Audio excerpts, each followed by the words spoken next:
तुम्ही पण त्यातल्यात का? तुमच्या मुलांच्या आवडीचे पदार्थ तुम्ही पण घरी बनवता? अहो मग मी पण तुमच्यासारखीच आहे. मी बनवणार आहे माझ्या मुलीची आवडती. नाही नाही नाही नाही, आज मी बनवणार आहे ते पण तुझ्या आवडीची मुंबईची पावभाजी, ते पण तुझ्या मदतीशिवाय. अरे पण माझ्या आवडीची डिश तुला काय माहिती? मग मुलगी कोणाची आहे? बरं बस बस. हुशारीत आईला म्हणलं तर खरं कोणती हेल्प नको. मग आता अरे आयडिया यार, हा बादशाह मसाल्याच्या रसोई का बादशाह चॅटबॉटने पूर्ण समस्या सॉल्व्ह केली. आता माझ्या कमालनी ही डिश तशीच बनणार जशी आईला आवडते.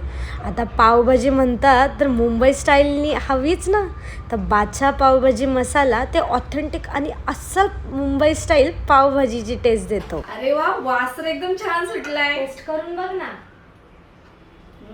एकदम झणकेदार झालीये बर का. तर कमाल स्वाद सुगंधाचा राजा बादशाह पावभाजी मसाल्याची आहे. बरं आता बाद झालं, खूप मेहनत केली. आता मी तुला वाढते आणि पोटभर बाहेर जाऊन खायचं. दरवेळेस तू एवढी मेहनत करती आणि सगळ्यात शेवटी जेवती. यावेळी पहिली थाळी तुझी, त्यामुळे तू बाहेर जा. ही आई एवढी मेहनत करते आणि आपण एवढीशी छोटी गोष्ट करू शकत नाही. हेच माझं मदर्स डेचं गिफ्ट आहे तुझ्यासाठी.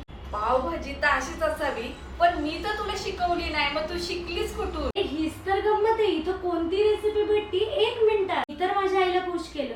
तुम्ही पण तुमच्या आईची फेवरेट डिश बादशाह मसाला रसोई का बादशाह चॅटबॉट वर टाका आणि तुमच्या आईला पण द्या असंच मदर्स डेचं स्पेशल गिफ्ट.